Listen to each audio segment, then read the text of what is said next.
है और आज न्यूज डाइट के इस अंक में हम बात करेंगे मन की बात की। प्रधानमंत्री मोदी ने आज अपने कार्यक्रम मन की बात में उन तमाम चुनौतियों का जिक्र किया जो कोविड को लेकर देश के सामने खड़ी है और एक रोड मैप भी सामने रखा कि किस तरह से भारत इसका मुकाबला कर रहा है, जिसकी दुनिया भर में तारीफ हो रही है। हम नजर डालेंगे कल से अनलॉक 1 जिसकी शुरुआत हो रही है, किस तरह की तैयारियां हैं और नजर डालेंगे कि तमाम राज्य किस किस तरह की छूट दे रहे हैं, किस किस तरह की पाबंदियां हैं, इस पे भी हम नजर डालेंगे। और साथ में नजर डालेंगे कल से 200 विशेष ट्रेनों का परिचालन किया जाएगा, जो लोगों के लिए एक बड़ी राहत की बात है। इस खबर को भी आपके सामने रखेंगे और नजर डालेंगे कोविड अपडेट पर, भारत में क्या आंकड़े हैं इस वक्त और पूरी दुनिया में। तो शुरुआत करते हैं न्यूज नाइट का सफर और नजर डालते हैं हेडलाइंस पर। नरेंद्र मोदी ने अपने मासिक कार्यक्रम मन की बात के जरिए किया देश की जनता से संवाद। पीएम ने कोविड योद्धाओं द्वारा दिखाई गई सेवा शक्ति और कोरोना संकट में लोगों द्वारा किए जा रहे नवोन्मेष को सराहा। कहा, हमें अभी भी सोशल डिस्टेंसिंग और सावधानी बरतने की है जरूरत। कोरोना संकट के दौर में श्रमिकों और प्रवासियों के दुख बांटने के लिए देश कर रहा है काम। कहा, श्रमिकों के लिए दिन रात काम कर रहे रेलवे के कर्मचारी हैं कोविड योद्धा। उन्होंने आत्मनिर्भर भारत बनाने की जरूरत पर दिया बल।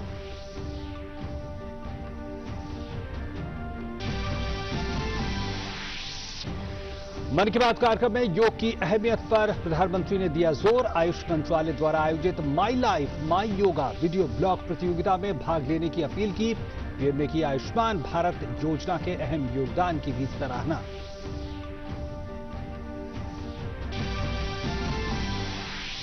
1 जून से होगी अनलॉक 1 की शुरुआत। कंटेनमेंट जोन के बाहर की गतिविधियों को 3 चरणों में दी जाएगी इजाजत। कंटेनमेंट जोन में जारी रहेंगी पाबंदियां। जुलाई से शुरू होने वाले अनलॉक 2 के तहत खोले जा सकेंगे स्कूल और शैक्षणिक संस्थान। तीसरे चरण की तारीख समीक्षा करने के बाद होगी जारी। महाराष्ट्र, तमिलनाडु और उत्तर प्रदेश ने बढ़ाई लॉकडाउन की तारीख। 30 जून तक जारी रहेगी पाबंदियां। उत्तर प्रदेश में 8 जून से खुल सकेंगे धार्मिक स्थल, होटल, रेस्टोरेंट और शॉपिंग मॉल। दिल्ली मेट्रो का परिचालन फिलहाल रहेगा स्थगित।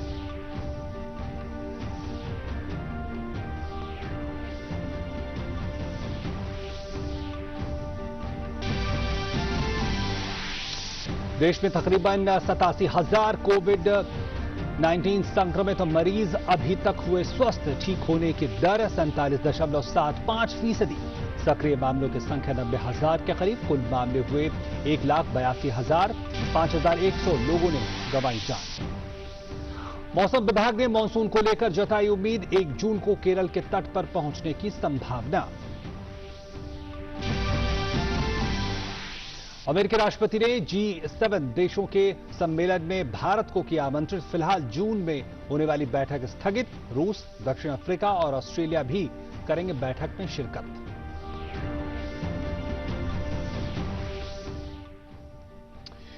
और प्रधानमंत्री नरेंद्र मोदी आज अपने मासिक कार्यक्रम मन की बात के जरिए आज देशवासियों से रूबरू हुए।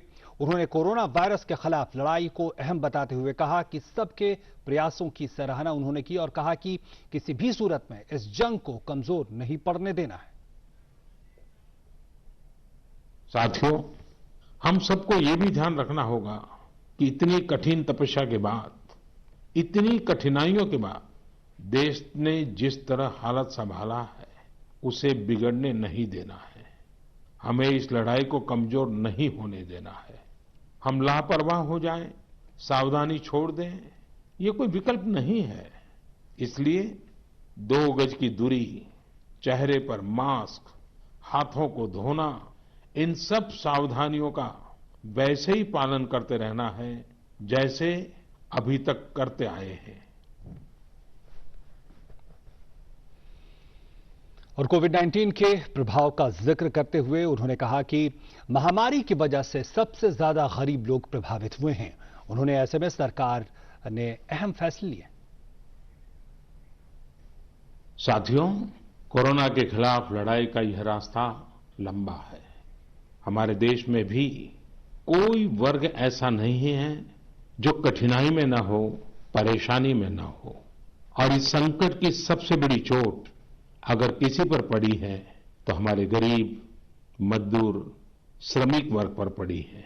हम सब मिलकर इस तकलीफ को, इस पीड़ा को बांटने का प्रयास कर रहे हैं। पूरा देश प्रयास कर रहा है। हमारे रेलवे के साथी दिन रात लगे हुए हैं। केंद्र हो, राज्य हो, स्थानीय स्वराज की संस्थाएं हो, हर कोई दिन रात मेहनत कर रहे हैं।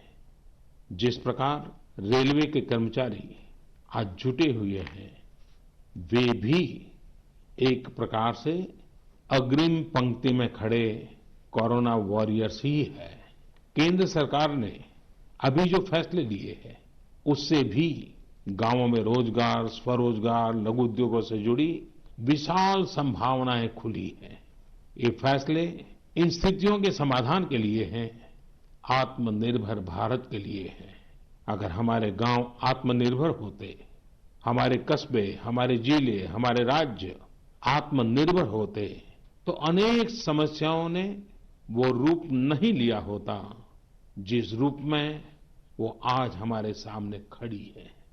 तमाम चुनौतियों के बीच मुझे खुशी है कि आत्मनिर्भर भारत पर आज देश में व्यापक मंथन शुरू हुआ है। लोगों ने अब इसे अपना अभियान बनाना शुरू किया है। इस मिशन का नेतृत्व देशवासी अपने हाथ में ले रहे हैं। बहुत से लोगों ने तो ये भी बताया है कि उन्होंने जो जो सामान उनके इलाके में बनाए जाते हैं, उनकी एक पूरी लिस्ट बना ली है। ये लोग अब इन लोकल प्रोडक्ट्स को ही खरीद रहे हैं और वोकल फॉर लोकल को प्रमोट भी कर रहे हैं। मेक इन इंडिया को बढ़ावा मिले, इसके लिए सब कोई अपना अपना संकल्प जता रहा है। और साथ में प्रधानमंत्री ने कोरोना के खिलाफ जारी लड़ाई में योग और आयुर्वेद को सबसे बड़ा हथियार बताते हुए प्रधानमंत्री ने कहा कि आज योग कम्युनिटी इम्यूनिटी और यूनिटी सबके लिए अच्छा है। हर जगह लोगों ने योग और उसके साथ साथ आयुर्वेद के बारे में और ज्यादा जानना चाहा है, उसे अपनाना चाहा है। कितने ही लोग जिन्होंने कभी योग नहीं किया, वे भी या तो ऑनलाइन योग क्लास से जुड़ गए हैं या फिर ऑनलाइन वीडियो के माध्यम से भी योग सीख रहे हैं।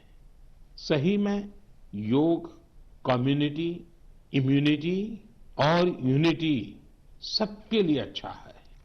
साथियों, कोरोना संकट के इस समय में योग आज इसलिए भी ज्यादा अहम है क्योंकि ये वायरस हमारे रेस्पिरेटरी सिस्टम को सबसे अधिक प्रभावित करता है।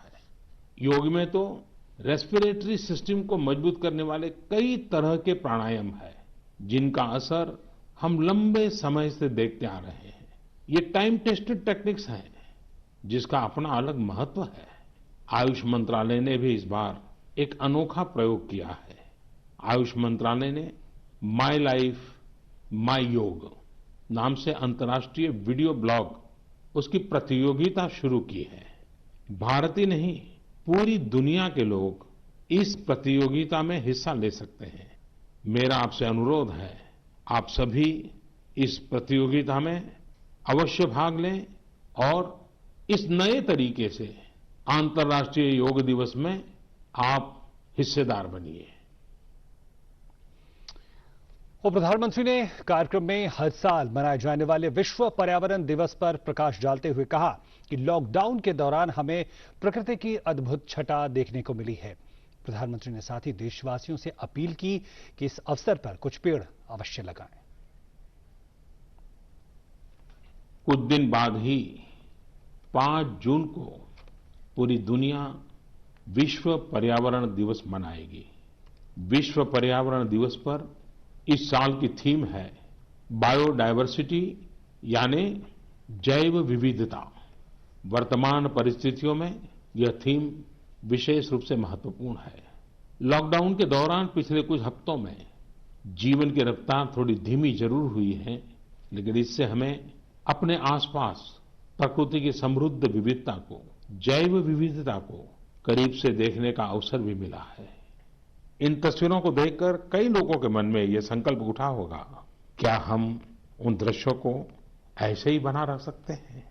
मेरे प्यारे देशवासियों, स्वच्छ पर्यावरण सीधे हमारे जीवन, हमारे बच्चों के भविष्य का विषय है।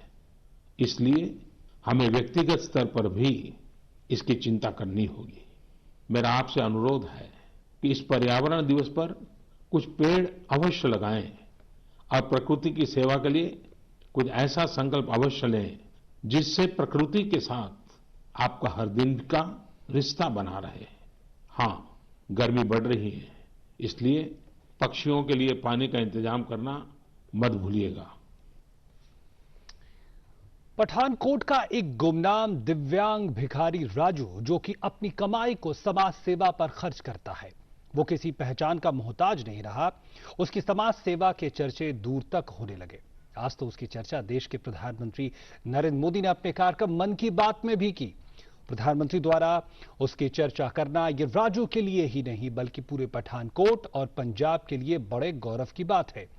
जब इस बात का राजू को पता चला तो उसकी खुशी का ठिकाना नहीं रहा कि देश के प्रधानमंत्री अपने कार्यक्रम मन की बात में उसका जिक्र किया गया है। राजू ने इसके लिए हमारे चैनल का भी धन्यवाद किया।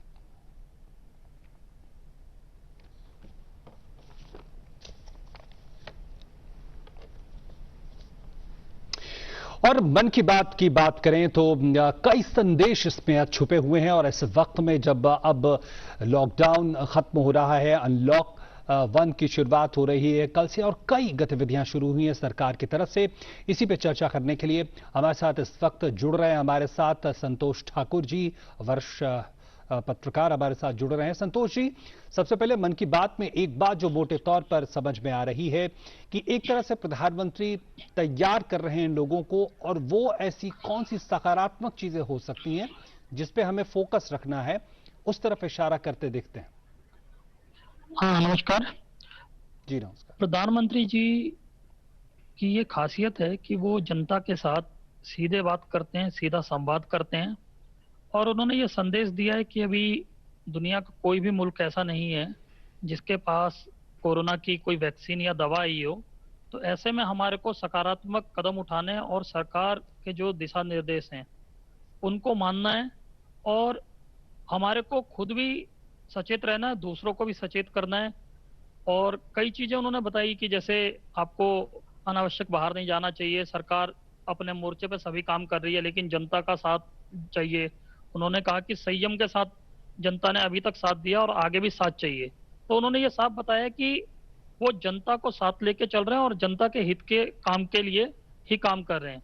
तो ऐसे में जनता का ये फर्ज बनता है कि वो प्रधानमंत्री जी जो कदम उठा रहे हैं उनका साथ दे, उनको सुने, और कोई भी ऐसा कदम ना उठाए जो कोरोना को फैलाने में सहायक हो, बल्कि वो सभी एहतियात बरतने चाहिए जो सरकार बता रही है, जिससे कि कोरोना को हम रोक पाए। प्रधानमंत्री ने एक खास बात जिसका जिक्र लगातार हो रहा है वो है मजदूरों की समस्या, और हमने देखा है तमाम तस्वीरों के जरिए प्रधानमंत्री कुछ बिंदुओं को सामने रखते हैं। मसलन कई जगह माइग्रेशन कमीशन की बात उन्होंने कही।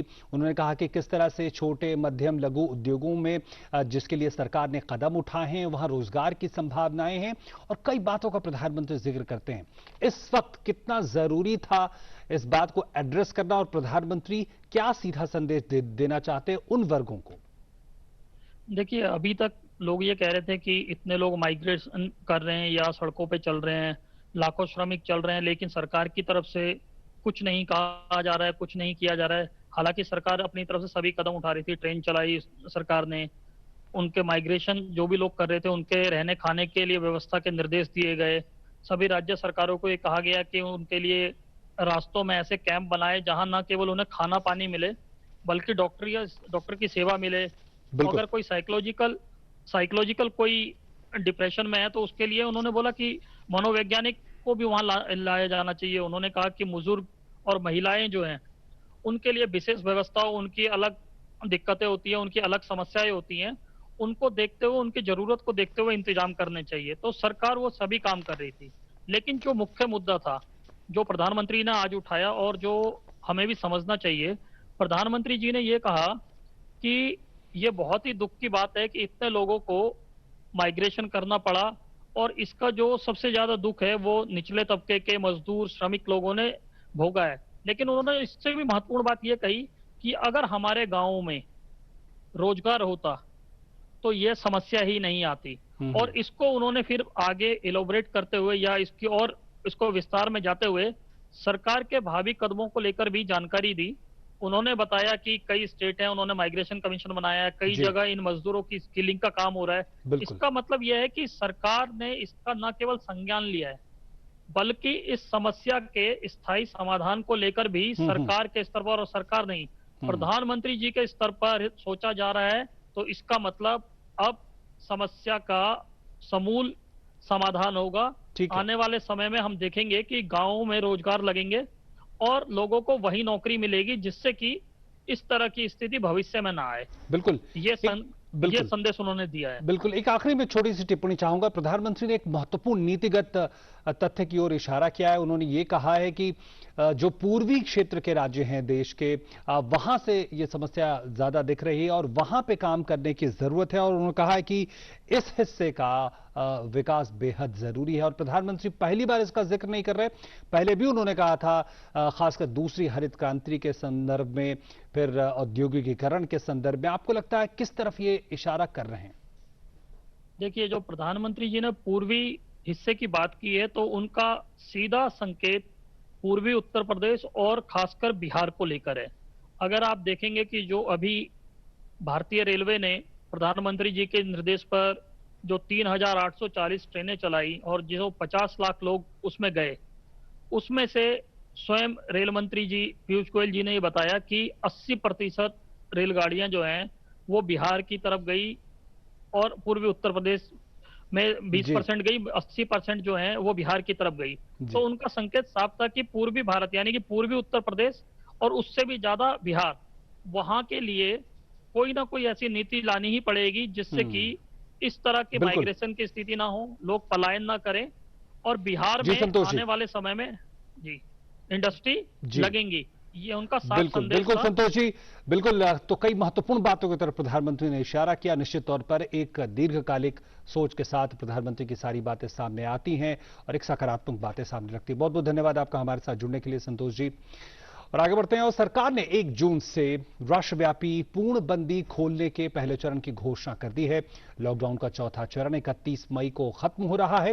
राज्य सरकारों और केंद्र शासित प्रदेशों के प्रशासन द्वारा निर्धारित कंटेनमेंट जोन को छोड़कर देश के अन्य क्षेत्रों में कल से पूर्णबंदी खोलने का पहला चरण शुरू होगा। कंटेनमेंट जोन में राष्ट्रव्यापी लॉकडाउन 30 जून तक बढ़ा दिया गया है और नए दिशा निर्देशों के मुताबिक 3 चरणों में ये जारी होंगे। और इसके अलावा हम बात करें तो कंटेनमेंट जोन में आवश्यक वस्तुओं की आपूर्ति को छूट मिलेगी। कंटेनमेंट जोन में सभी प्रकार की गतिविधियां प्रतिबंधित रहेंगी। लॉकडाउन के जो नियमों में ढील है उसके बिंदु हम आपको बता रहे हैं। इसके साथ साथ अंतर्राष्ट्रीय विमान यात्रा और मेट्रो रेल का परिचालन पर रोक रहेगी। सामाजिक, राजनीतिक, खेल और मनोरंजन पर प्रतिबंध रहेगा। होटल, रेस्टोरेंट, शॉपिंग मॉल 8 जून से खुलेंगे। अनलॉक के दूसरे चरण में शैक्षणिक संस्थान खुल सकते हैं। इसकी तारीख और इसकी चर्चा बाद में होगी। और इसके अलावा जुलाई से अनलॉक का दूसरा चरण लागू हो सकता है और रात में 9 से सुबह 5 बजे तक पूरे देश में रात्रि कर्फ्यू जारी रहेगा। तो ये कुछ बिंदु हैं जो कल से लागू होने जा रहे हैं। और केंद्र सरकार के बाद राज्यों ने भी लॉकडाउन को लेकर घोषणाएं की हैं। केंद्रीय गृह मंत्रालय द्वारा जारी लॉकडाउन के दिशा निर्देशों 1 जून से ये लागू हो रहे हैं। मध्य प्रदेश ने लॉकडाउन की मियाद 15 जून तक बढ़ा दी है और पश्चिम बंगाल ने भी लॉकडाउन 15 जून तक बढ़ाया है। जो राज्यों ने अलग अलग घोषणाएं की हैं वो हम आपको दिखा रहे हैं। पश्चिम बंगाल ने 1 जून से जूट मिलों और धार्मिक स्थलों को खोलने की इजाजत दी है। और इसके अलावा सिनेमा प्रोडक्शन से संबंधित इंडोर और आउटडोर गतिविधियों को भी अनुमति मिली है राज्यों में। और इसके अलावा पंजाब ने लॉकडाउन को 30 जून तक कुछ सहूलियतों के साथ बढ़ाया है। तेलंगाना ने लॉकडाउन 30 जून तक बढ़ा दिया है। ये हम राज्यों की बात आपको बता रहे हैं कि किस तरह से कल से किन राज्यों ने किस तरह के बदलाव किए हैं। और वहीं उत्तर प्रदेश सरकार ने 30 जून तक लॉकडाउन बढ़ाने की बात की है और कंटेनमेंट जोन के बाद चरणबद्ध तरीके से कई गतिविधियों में छूट मिलेगी। तो ये तमाम छूटें हैं जो कल से लागू होने जा रही हैं। और इसके अलावा अनलॉक 1 के मुताबिक राज्य सरकार धार्मिक स्थलों, उत्तर प्रदेश की बात, धार्मिक स्थलों पर भी छूट कल से लागू होगी। दूसरे चरण में राज्य सरकार स्कूल, कॉलेज, शैक्षणिक संस्थानों को लेकर जुलाई में करेगी फैसला। जो 1 जुलाई से जो अनलॉक 2 की शुरुआत होगी, दफ्तरों में 100% क्षमता के साथ काम करने की अनुमति उत्तर प्रदेश सरकार ने दी है। 3 शिफ्टों में काम करने के निर्देश जारी है ताकि लोगों की जो जमावड़ा है वो कम से कम लग सके। तो उत्तर प्रदेश सरकार के ये निर्देश हैं। दिल्ली से गौतम बुद्ध नगर और गाजियाबाद में प्रवेश को लेकर संबंधित जिलाधिकारी दिशा निर्देश जारी करेंगे। उसके अलावा राज्य परिवहन की बसें और यात्रियों के बैठने की क्षमता के मुताबिक इजाजत होगी। तो ये उत्तर प्रदेश सरकार ने घोषणा की है। बस में खड़े होकर सफर करने की अनुमति अब नहीं होगी, जहां तक उत्तर प्रदेश की अगर हम बात करें तो। और कोरोना लॉकडाउन के कारण थमी रेलवे की सामान्य रफ्तार एक बार फिर से पटरी पर लौट रही है।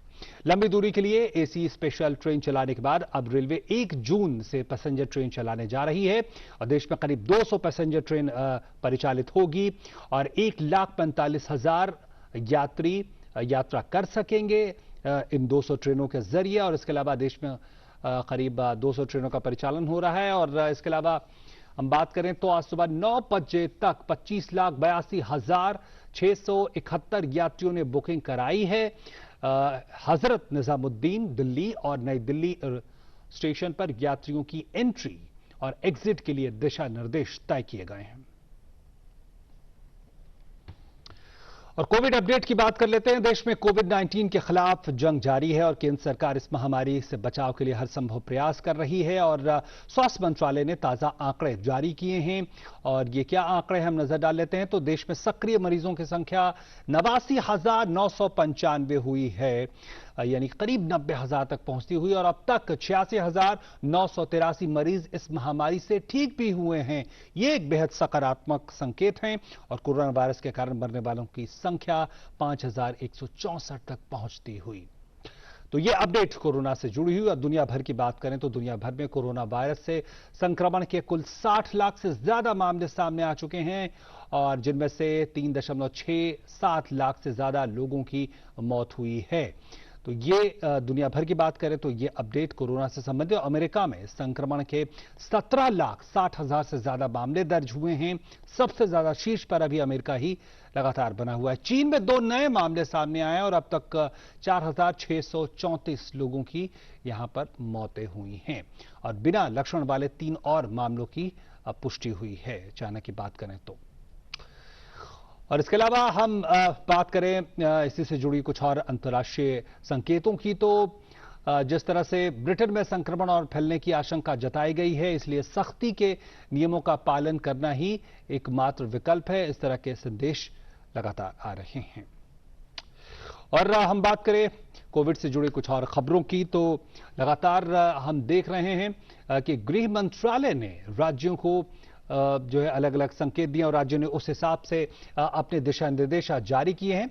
और पड़ोसी देश नेपाल की बात करें तो नेपाल में भी आंकड़ा लगातार हम देख रहे हैं, वहां नए मामले लगातार आ रहे हैं और नेपाल में कोविड-19 से 2 मौतों का समाचार है। और स्वास्थ्य और जनसंख्या मंत्रालय के अनुसार बजौरा जिले की एक 2 वर्षीय लड़की की आज कोविड-19 से मौत की खबर है। वहीं देहल खेल में जिले में एक 35 वर्षीय व्यक्ति की मौत का समाचार है। उस तरह नेपाल में कोरोना से मरने वालों का कुल आंकड़ा 8 तक पहुंच गया है।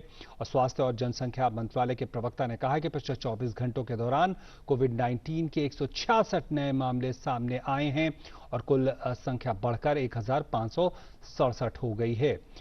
और इस बीच नेपाल सरकार ने देशव्यापी लॉकडाउन के 14 जून तक बढ़ा दिया है और साथ ही सरकार ने 30 जून तक सभी अंतर्राष्ट्रीय उड़ानों को स्थगित करने का फैसला किया है। तो नेपाल में 1,567 कुल मामले कोरोना संक्रमण की जहां तक बात करें तो। और इसी के साथ हमारे इस खास बुलेटिन, हमारे न्यूज नाइट के इस अंक में इतना ही। नमस्कार।